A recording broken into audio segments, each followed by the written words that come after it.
हम लोग example number 20 शुरू कर रहे हैं। कह रहा है कि prove that the points A B and C are collinear. तो याद होगा आपको कि अगर 3 पॉइंट्स कोलिनियर होते हैं तो उसका मतलब होता है एक ही लाइन पे होना चाहिए।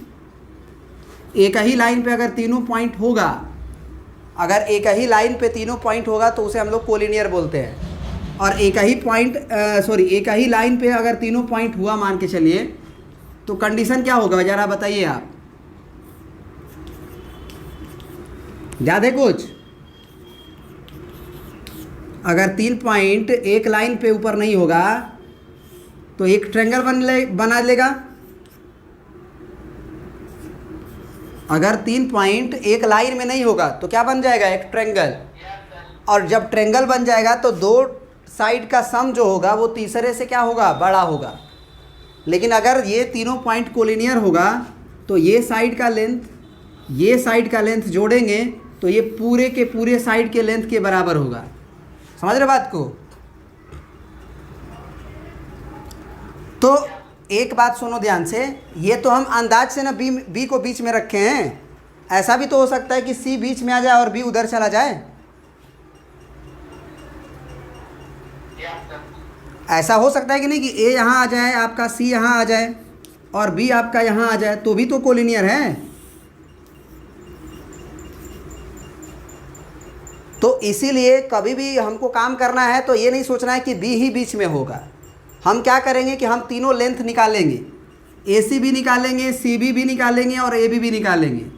2 छोटे छोटे लेंथ को जोड़ के देखेंगे, छोटे छोटे लेंथ को, कि वो सबसे बड़े वाले लेंथ के बराबर आ रहा है कि नहीं आ रहा है। तो सबसे पहले हम लोग ए बी का लेंथ निकालते हैं। तो ए बी की लंबाई के लिए क्या करेंगे? इसको x1 y1 मानेंगे और इसे x2 y2 मानेंगे। तो डिस्टेंस फार्मूला क्या होता है आपका? x2 माइनस x1 का whole square plus y2 minus y1 का होल स्क्वायर। अब चलिए वैल्यू प्लग इन करिए। x2 आप मान रहे हो -2 को, फिर माइनस x1 आप मान रहे हो 1 को, क्योंकि पहला एंट्री का घटा के स्क्वायर करना होता है। y2 माइनस y1 मैंने सेकेंड एंट्री पे फोकस करना है। तो 7 माइनस 1 का होल स्क्वायर। तो ये कितना आ गया बता दो आप? -2 और -1 कितना आया? 9 आया। और प्लस 7 में से गया 8, 8 8 64।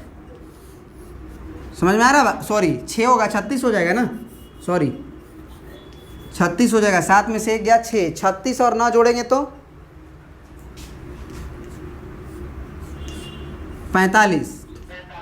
और 45 को हम क्या कर सकते हैं? 3 तिया 9, 9 पचे 45 लिख सकते हैं ना, 3 तिया 9। तो यानी कि हम 3 बाहर कर सकते हैं, √5 अंदर।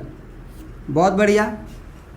अब हम क्या करते हैं कि BC की लंबाई निकालते हैं। तो BC के लिए अब क्या किए हो कि इसको अगर x2 y2 माने हो तो इसको x1 y1 मान लो, क्योंकि फार्मूला में तो आपको x2 माइनस x1 का होल स्क्वायर करना है। तो किसी को आपको x1 तो मानना ही होगा, किसी को भी मान सकते हो। ऐसा कोई रूल नहीं है कि उधर वाले को ही x2 y2 माना जाता है, आप किसी को मान सकते हो।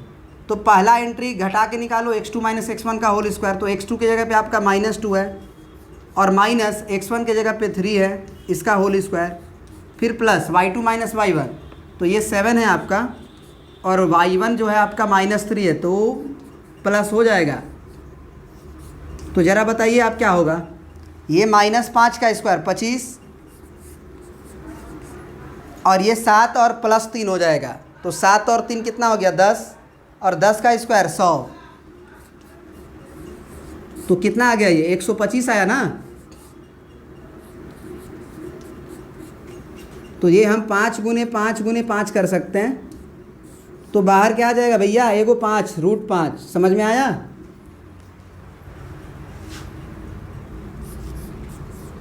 अब AC की लंबाई निकालते हैं। तो AC के लिए ये भी x1 y1 है और ये भी x1 y1 है। तो एक ठो को आप x2 y2 मान लो और A पे कंसंट्रेट करो और C पे कंसंट्रेट करो, है ना। तो x2 माइनस x1 का होल स्क्वायर यानी कि 3 और -1 का whole square plus y2 minus y1 का होल स्क्वायर। तो -3 और -1 इसका होल स्क्वायर, है ना। y2 का नाम -3, फिर y1 का नाम 1।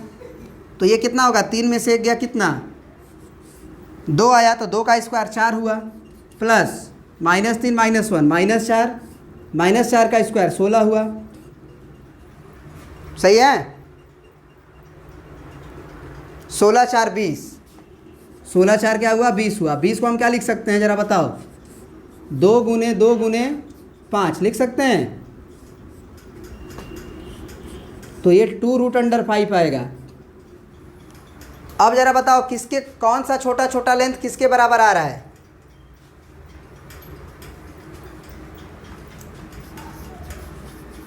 AB की लंबाई और AC की लंबाई अगर जोड़ दो, here AB plus AC is equal to क्या हो जा रहा है, BC।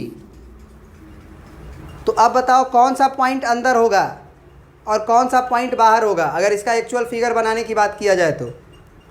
क्योंकि AB की लंबाई तुम्हारा 3√5 था और AC की लंबाई तुम्हारा 2√5 था और BC की लंबाई तुम्हारा 5√5 था।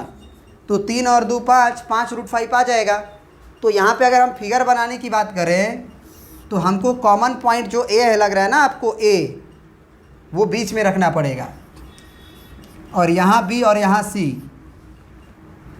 तो अभी जाके आपका AB की लंबाई ये वाली और प्लस AC की लंबाई ये वाली जब जुटेगा तो जुट के क्या बना देगा, पूरा कंप्लीट BC।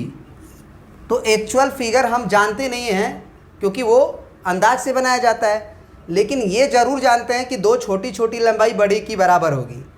तो इसका एक्चुअल फिगर ये है आपका, B पहले आपको यहाँ बनाना पड़ेगा -2,7।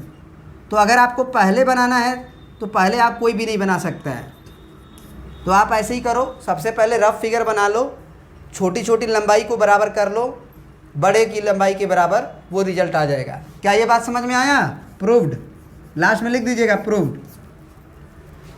आया समझ में, प्रिंट कर लीजिए।